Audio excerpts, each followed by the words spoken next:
పరవశముతో మైమరిచి ఆరాధించగలిగే అనుభవంలోకి తీసుకురండి. మా చుట్టూ ఉండే పరిస్థితుల వలన మా అంతరంగం డిస్ట్రాక్ట్ అవుతుంటే, డిస్టర్బ్ అవుతుంటే, దాన్ని మేము స్వాధీనపరచుకోలేకపోతే ఎంత బలహీనలో కరుణించి క్షమించండి. ఆరాధించేందుకు అవసరమైన కృప మాకు దయచేయండి. మేలు కోరుకుంటూ యేసుక్రీస్తు వారి పేరిట ప్రార్థిస్తున్నాము తండ్రి.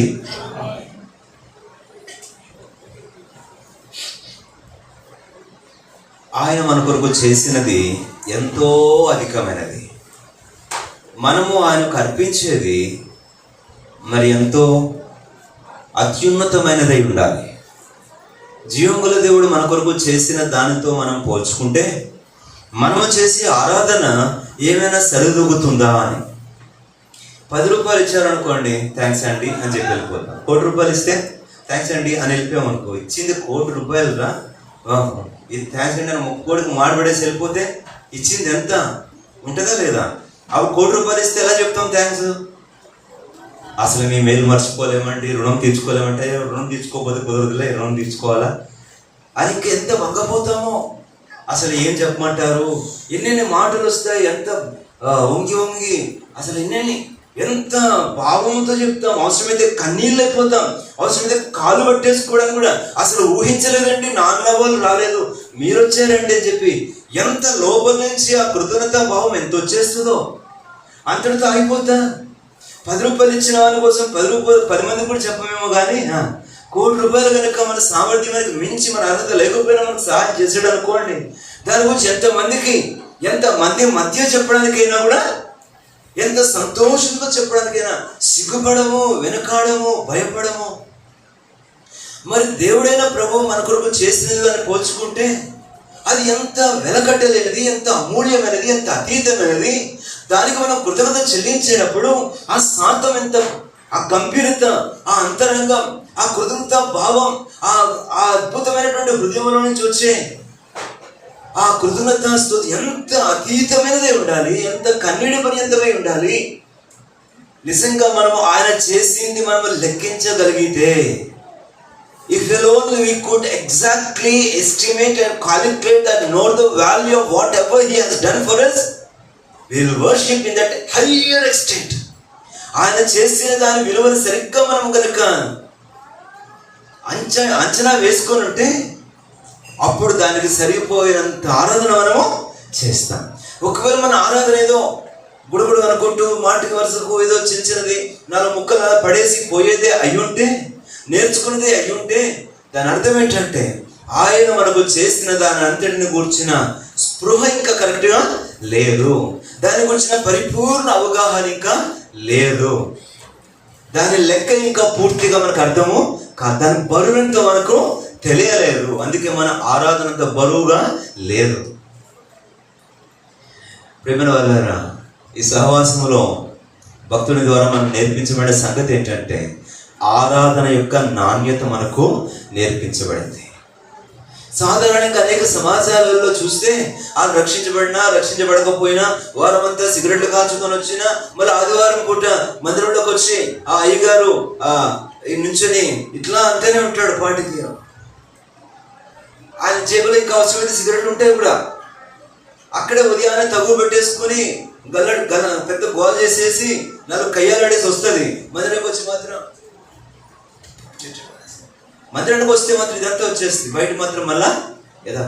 ఇక్కడ మనకి సమాజం నేర్పించింది ఆరాధన చేయడం అంటే వ్యక్తిగత రక్షణ అనుభవం కలిగిన వారు సమాజం ఎలుగెత్తి ఆరాధించడం. అంటే ఎవరు పడితే వారు నోరు తెరిచి ఆరాధించడానికి అవకాశములు ఇవ్వలేదు, ఎందుకంటే అది అంగీకరించబడదు అని. అలాంటి సందర్భంలో ఆరాధించాల్సినటువంటి రక్షించబడిన వారు నాణ్యంగా ఆరాధించకపోతే ఎలా చెప్పండి? ఇంకొక మాట అంటాను మీకు, రక్షణ అనుభవం లేకపోయినా వారు కన్ను మూసుకొని తన్మయంతో హృదయం అంతా పరవశించిపోయి నీవేనా దేవుడు, నేనా రక్షణని, సమాజం అంతా చుట్టూ ఎవరున్నారు ఎన్ని మర్చిపోయి కన్నీటితో ఆరాధిస్తుంటే రక్షించబడిన మనం ఆరాధించే భావం ఎక్కడ, భావజాలం ఎక్కడ, అంతరంగం ఎక్కడుంది? పరధ్యానంలో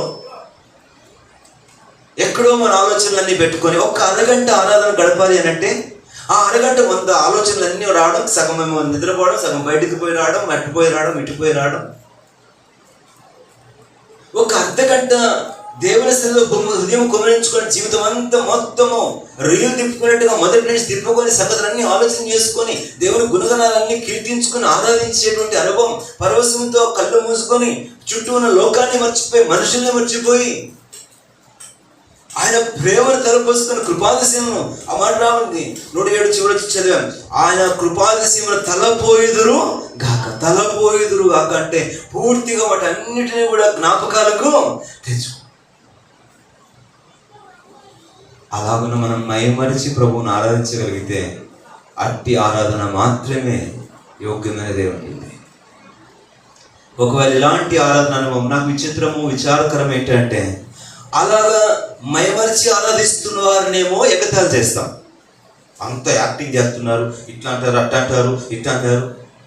మనం మాత్రం హృదయపూర్వకంగా ఆరాధన చేయడం రాదు. ఆరాధన అంటే ప్రాపిని 10 కుక్కల వచ్చాను, ప్రాణం పెట్టి దేవునికి స్తోత్రం ఆమె. ప్రతి వారం ఇదే పాట ఆ చేసి ఆ 2 ముక్కలు కూడా హృదయం నుంచి రావు, ముక్కవడికి అయిపోయింది. వాళ్ళని చూస్తే వాళ్ళకి పేరు పెట్టే, మనం చూస్తే మనం కూడా ఆ నాణ్యతలో హృదయంలో నుంచి ఆరాధన భక్తిలో రాకపోయాయి. ఇంకేం విశేషం? దయచేసి దేవుని బిడ్డలుగా ఈ సంగతులు గమనించవలసిన మనం చేస్తున్నాం. ఆయన కృపాతిశయం తలపోయేదిగా. ఈ 107వ కీర్తనలో కొన్ని సంగతులు మళ్ళీ గుర్తు చేస్తాను, మనం చదువుకొని ప్రభుని ఆరాధించుకుందాం. 107వ కీర్తన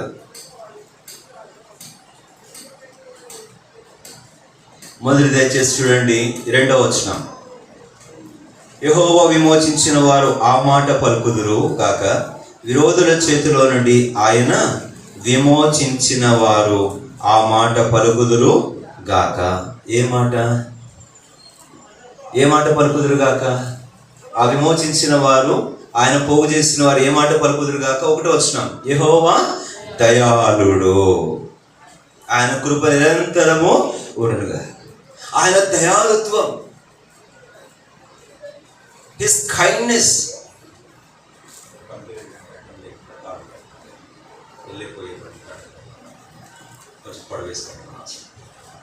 ఆయన దయాళుడు, హిస్ గుడ్నెస్, హిస్ కైండ్నెస్. మనం ధ్యానం చేసే కొలది ఎంత దయాళుత్వమో. ఆ ప్రభు మన మీద చూపించిన దయను గురించి ఆలోచన చేయాలంటే, నిర్దయాత్మలమైన మన మీద దయాత్పరుడైన దేవుడు చూపించిన దయాళుత్వం యొక్క అతీతమైన స్థాయి ఎంతో గొప్పది. ఓసారి నేను ఎక్కడో నుంచొని ఉన్నాను, చాలా బిజీగా ఉన్నాను. ఒక వ్యక్తి ఏదో భిక్షం అడుగుతా ఉన్నాడు. ఏదో పరాముఖంగా ఉండి, లేదు వెళ్ళమ్మా అని అన్నా. ఆయన ఒక్క సెకండ్కే నా హృదయం, నా మనసు గద్దిస్తుంది. దయ లేదా, జాలి లేదా? నీ మీద ఎంత దయ చూపించాడు దేవుడు? నీవేమైనా అనుకునివా? నీవేమైనా పాత్రునివా? దేవుని దయ పొందిన నీవు చిన్న జాలి చూపించాల్సిన దగ్గర అంత నిర్ధారణ, వెంటనే మనసంతా పీకేసింది, బాధలు పెంచింది. అడిగిపోతున్న మళ్ళా పిలిచి ఆమె ఇదిగో. ఆ తలంపు తర్వాత ఆలోచన చేస్తే, ప్రభు నా మీద నువ్వు చూపించిన జాలి దయ పోల్చుకుంటే అది ఎంత అతీతమైనది. ఒకసారి మనం నా స్థానంలో పెట్టుకోండి. We are nothing but wretched. మనము అభాగ్యులుగా ఉన్నాం, నిర్భాగ్యులం, దుర్బలులం, దుర్గతి మనది. ఎలాంటి మంచితనము, శ్రేష్టత్వము లేని వారం. ఆలోచనలలో, క్రియలలో, మాటలలో జన్మతః అలా కర్మతః మన జీవితంలో పాపము ఎంతో అధికం. ఆలోచనలతో, మా నాలుకతో, క్రియలతో, చేతులతో అనేక. కానీ అలాంటి మన మీద ద్వేషము, అసహ్యము కలగాల్సింది ఆయనకు.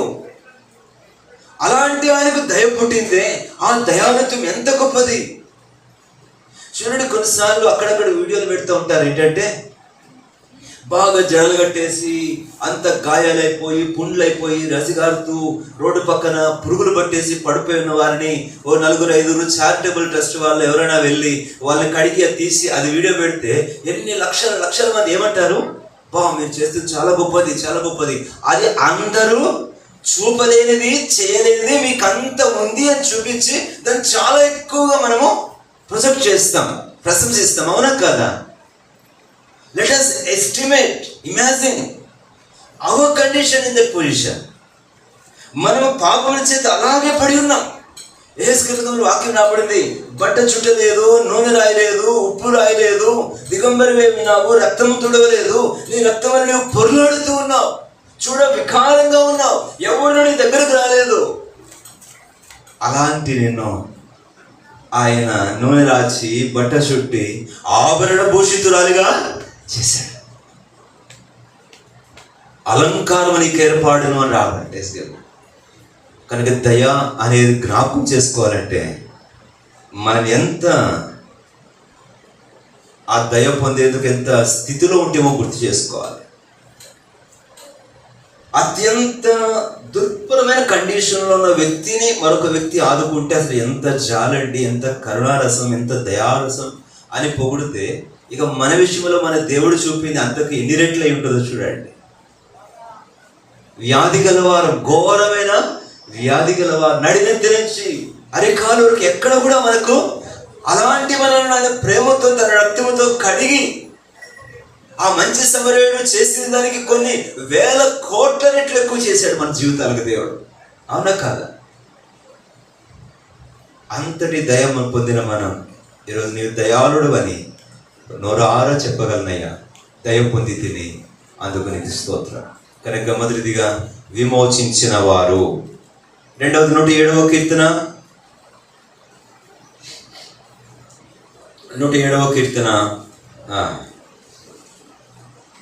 7వ వచనం.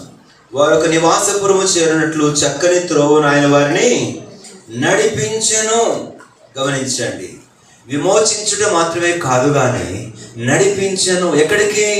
చక్కని నివాస పురము చేరునట్లు. ఏమిటి నివాసపురము అని అంటే సంఘం.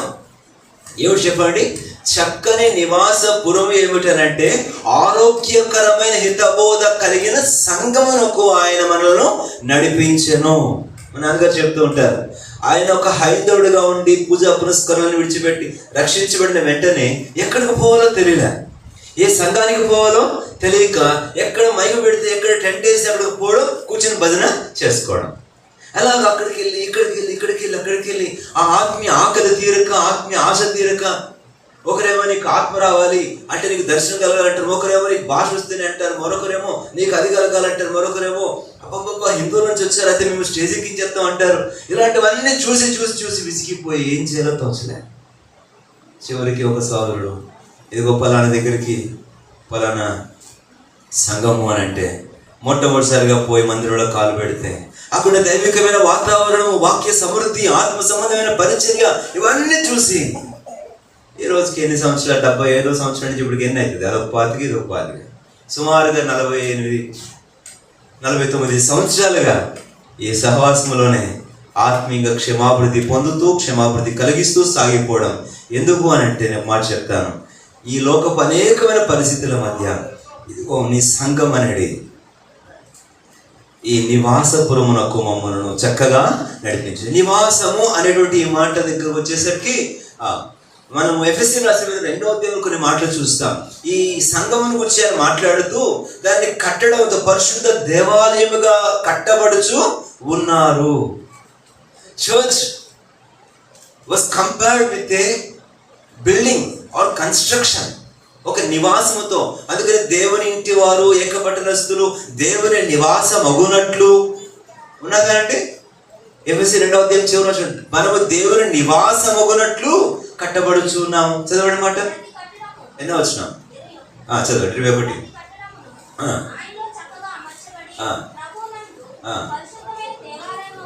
అగుటకు వృద్ధి పొందుచున్నది ఆయనలో మీరు కూడా.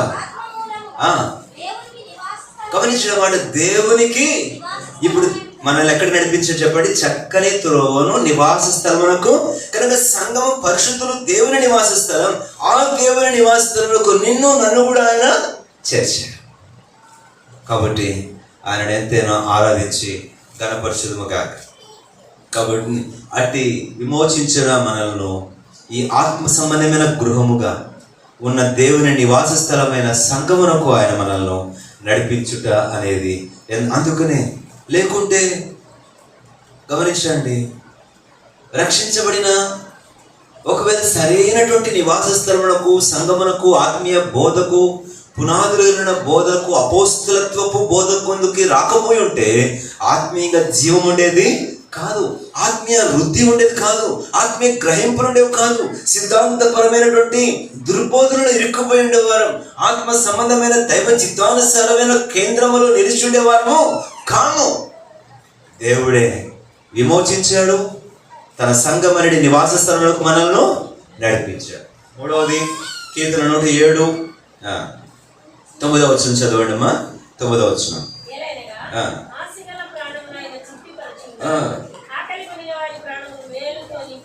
మేలుతో నింపి ఉన్నాడు. కనుక మూడవది ఆయన విమోచించాడు, నడిపించాడు, అంతేకాదు పోషించాడు.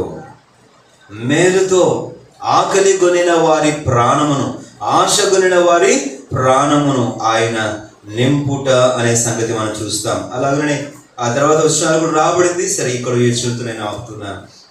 పోషించాను అనే మాటకు వచ్చేసరికి ఎలా పోషించాడు అని అంటే, ఆయన పోషించిన సంగతులను గురించి కూడా ఆలోచన చేసుకుంటే, పోషణ అనేది, నరిష్మెంట్ అనేది శరీరానికి మాత్రమే సంబంధించినది కాదు.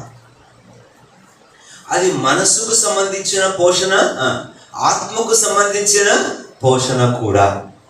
ఇక్కడ దేవుని వాక్యము, పరిశుద్ధాత్మ దేవుడు మనను అంతరంగములో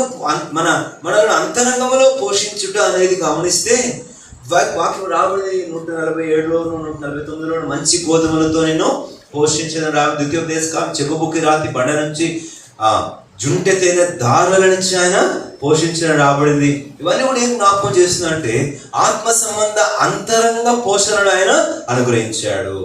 సౌలు దమస్కు మార్గంలో పోతున్నాడు, దర్శించబడ్డాడు, రక్షించబడిన వెంటనే అక్కడ రాబడింది, అతని కన్నులు తెరవబడను, అతను ఆహారం పుచ్చుకొని బలపరచబడెను.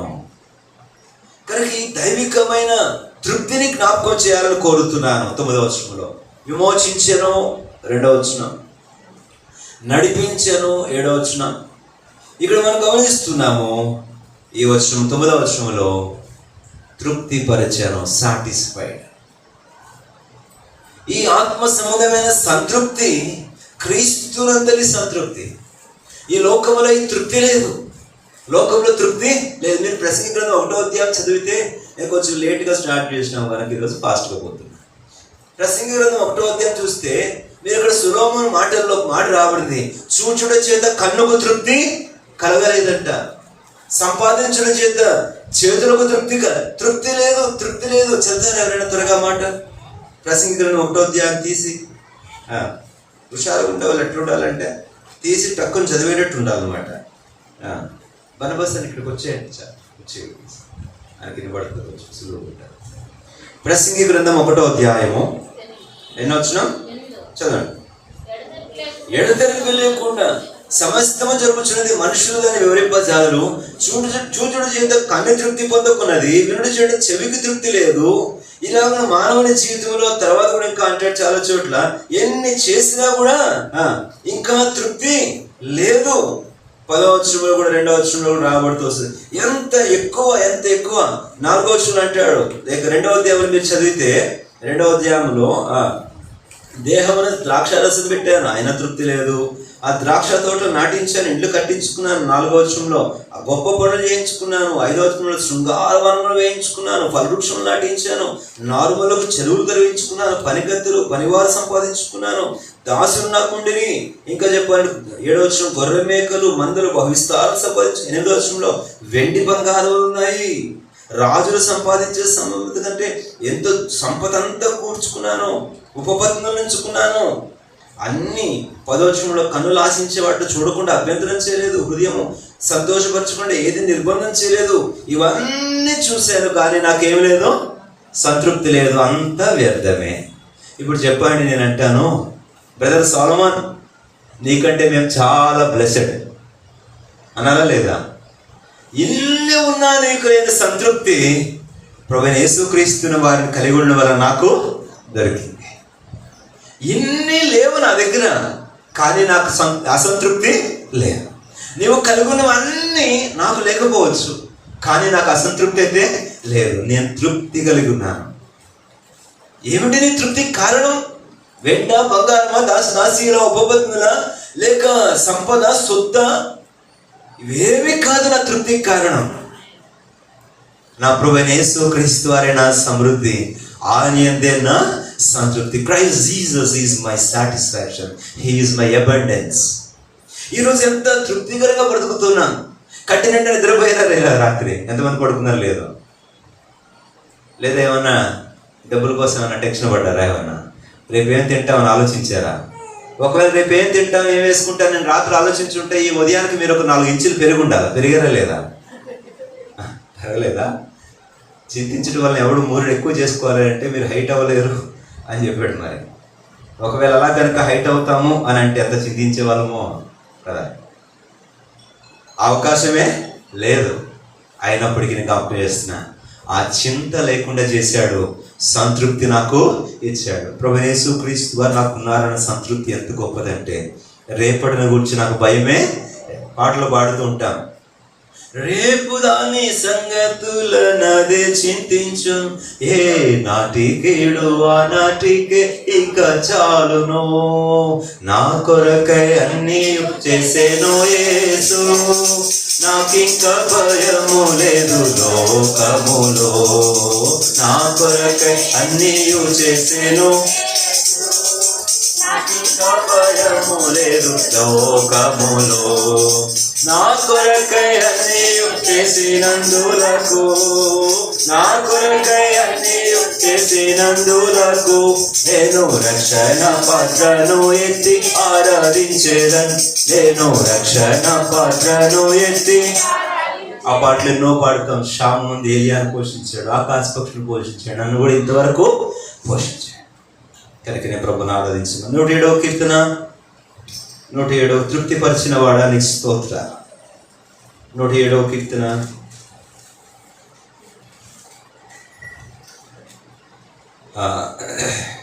13వ వచనం. కష్టకాలమందు వారు యెహోవాకు మొరపెట్టిరి, ఆయన వారి ఆపదలలో నుండి వారిని విడిపించెను, వారి కట్లను తెంపివేసి చీకటిలో నుండి మరణాంధకారములో నుండి రప్పించెను. ఆయన కృపను బట్టి నరుడు ఆయన చేసిన ఆశ్చర్యకారం బట్టి వారి యెహోవా కృతజ్ఞతాస్తుతులు చెల్లించుదురు కాక. 20వ వచనం అందరం కలిసి. 20వ వచనం, ఆయన తన వాక్కును పంపి వారిని బాగు చేసెను, వారు పడిన గుంటలలో నుండి వారిని ఈ మన జీవితంలో విమోచించి తన ఇంటికి, తన నివాసానికి నడిపించి అనుదినం మనకు తృప్తినిస్తూ మన జీవితాలలో ఆపదల నుంచి తప్పించినవాడు, కాపాడిన దేవుడు. ఎన్నో ఆపదల నుంచి, రకరకాల ఆపదల నుంచి, ఈ ఆపద కాలంలో మనం పడినటువంటి బాధ ఎంత గొప్పదో ఆ మాట మనం ఎరుగుదాము. కీర్తన 19 అనుకుంటా, యాకోబు దేవుడు ఆపద కాలమందు నిన్ను ఉద్ధరించును గాక. ఆ పాట ఎంతో చక్కగా ఉంటుంది. నేను ఒంగోలు ట్రైనింగ్ ఉండే కాలంలో దేవజన్ సుబ్బారెడ్డి గారు ఆ పాట ఎక్కువగా పాడించేవాడు. యాకోబు దేవుడా పదకాలంబులాయందు నిన్ను ధరించి నీకు తరము నేర్చునుగాక, నిన్ను ధరించి నీకు తరము నేర్చునుగాక. యాకోబు దేవుడు ఆపద కాలం. ఎందుకు అక్కడ ఆపద అన్నప్పుడు యాకోబుని మాట్లాడంటే అతనికంటే ఆపదలు ఎక్కువ ఎవరికి కలగలేదేమో అని. ఎందుకంటే యాకోబే అన్నాడు ఆ మాట. ఏమన్నాడు? నేను పుట్టిన మొదలుకొని ఇంతవరకు ఎన్నో ఆపదలు, నా జీవితం అంతా దుఃఖమే, నాకు నెమ్మది లేదు, నాకు శాంతి లేదు, నాకు కీడే అని యాకోబు ఎంత వాపోయాడు అని అంటే చూడండి. ఒక సందర్భం చదువుదామా? ఆ యాకోబు చెప్పిన మాట చదవండి. యాకోబు తన జీవితంలో ఆపదలను గుర్తు చేసుకుంటూ 42వ వచనం 38వ వచనంలో ఈ మాట అన్నాడు. ఆదికాండం 42వ అధ్యాయం 36వ వచనం.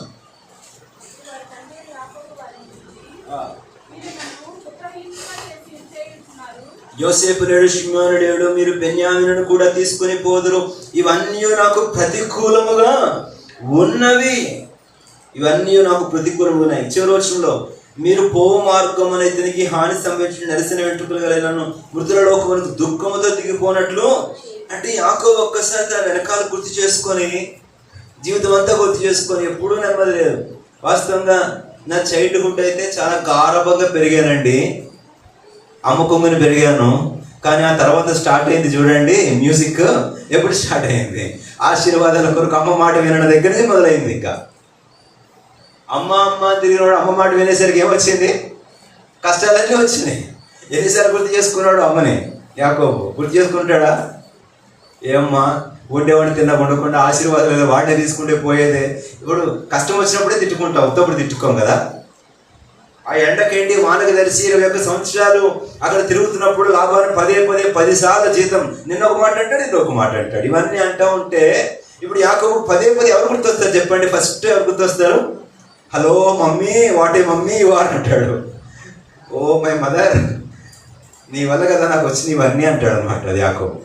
ఇక తర్వాత ఏదో తిరిగి వచ్చాడులే, అన్న కలిసాడులే అనుకుంటే మళ్ళా కరువు కాటకాలు. మరి సరే ఆహారం మీద తెచ్చారనుకుంటే అక్కడ ఎవరో ఫరో అంట, ఐగుప్తు రాజు అంట, ఉన్నొక్కడు కూడా ఆ యోసేపు బదులు యోసేపును చూసుకున్నట్టుగా నా ప్రేమ భార్య రాహేలును చూసుకున్నట్టు కళ్ళల్లో పెట్టి చూసుకున్నట్టే వీళ్ళు కూడా బెన్యామీను పట్టుకుపోతానంటున్నాడు. అప్పుడు యాకోబు, ఎన్ని ఆపదలు నాకు ఈ వయసులో, నాకు ఎక్కడ ఏంటిది అన్నాడు. కానీ చివరికి ఏమన్నా తెలుసా యాకోబు? యోసేపుని చూసిన తర్వాత, యోసేపు దగ్గరికి వచ్చిన తర్వాత అంటాడు, నా ఆపదలన్నిటి నుంచి నన్ను తప్పించిన నా దేవుడు నీకు కూడా తోడే ఉంటాడు. ఆ దేవుడు ఊరికి విడిచిపెట్టలేదు. ఆపద లేదని నేను చెప్పాను, కష్టం కలగలేదని నేను చెప్పాను. ఎన్నో కోల్పోయాను, ఎన్నో నష్టపోయాను. కానీ ఇప్పుడు చెప్తాను, నన్ను ఎప్పుడు దేవుడు విడిచి పెట్టలేదు. ఒకవేళ యాకోబు గారు కనుక పరలోకానికి పోయిన తర్వాత మనం కలిస్తే, యాకోబు గారు అంటే ఏ యాకోబు గారు? మన 10 యాకోబు గారు కాదు, అక్కడ చాలా మంది అసలు యాకోబు గారు కనబడ్డారు అనుకోండి. ఆయన దగ్గరికి పోతే అని అంటాడు, ఏం చెల్లాయి తెగ ఏడ్చేవే, ఇది నాకంటే నీకు ఎక్కువ వచ్చినట్టు తెగ ఏడ్చావు భూమి మీద ఉన్నంతకాలం అంటాడు కదా. చూస్తూ ఉంటాడు ఇప్పుడు మనల్ని చూసి, ఎందుకు నాకంటే ఎక్కువ కష్టాలు వచ్చినట్టు, నాకంటే దావీదు కూడా చూస్తుంటాడు. అబ్బా నీకు గూడైనా ఉంది, నాకు గూడైనా ఉందా? నీకు ఇంకా చెప్పుకోవడానికి చేసుకోవడానికి అక్క చెల్లెలు అర్థమవులు ఉన్నారు, నాకు ఎవడన్నా ఉన్నాడా? నాకు అసలు అమ్మాయి లేదు, ఎక్కడుందో తెలియదు. నా చరిత్రలో అమ్మాయి ఎక్కడ ఉందా? మరి నాన్నెక్కడ పడి తెలియదు. పోయి భార్య ఏమన్నా తెలియదు.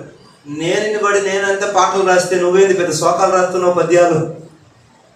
వాళ్ళందరూ ఫన్నీగా చూస్తుంటే మనల్ని, మనం ఓ పెద్ద కష్టం వచ్చి ఏడుస్తుంటాం కదా. అక్కడ వెళ్ళిందని చెప్తారు మనకి, అబ్బా తెగ ఏడ్చేయాలి, నాకంటే ఎక్కువ వచ్చినట్టు అంటారు. చివరికి యాకోబు అంటాడు, నాకు ఆపదలు కలగలేదని నన్ను. కానీ ఇప్పుడు చదవండి 48వ అధ్యాయం ఆదికాండం. ఆపదల నుంచి విడిపించిన వాడానికి స్తోత్రాలు. మళ్ళా ప్రభుని ఆరాధిస్తాం. 48:16 సమస్తమైన కీడులలో నుండి నన్ను తప్పించాడు కాబట్టి ఆరాధిస్తాం. విమోచించావు దేవ, ఇంతవరకు నీకు స్తోత్రాలు. దైవిక నివాస స్థలం సంఘములోనికి నన్ను నడిపించడానికి స్తోత్రాలు. ఆత్మ సంబంధమైన సంతృప్తిని నాకు అనుగ్రహించడానికి నీకు స్తోత్రాలు. నా జీవితంలో కలిగిన ఆపదలన్నింటిలోంచి నన్ను తప్పించినందుకే, నా బంధకములన్నిటి, నా కట్లన్నింటినీ తెంపినందుకు నీకు స్తోత్రాలు. ఈ మధ్యాహ్నం మళ్ళీ జ్ఞాపకం చేస్తున్నాను, ఒకవేళ ఇంకా కట్లు ఉన్నాయనుకుంటున్నాయేమో. దేవుని దృష్టిలో ఆ కట్లు ఎప్పుడో తెగిపోయినాయి. ఇంకా బంధకాలు జీవితం ఉన్నాయనుకుంటున్నాయేమో. అవి ఆయన దృష్టిలో ఎన్నికైనవి కావు. ప్రభుని విడిపించుండగా. కాబట్టి ప్రభుని ఆరాధించి చివరి ఒక మాట చదువుకుని ఆరాధించుకుని 107వ కీర్తన రండి తిరిగి. 107వ కీర్తన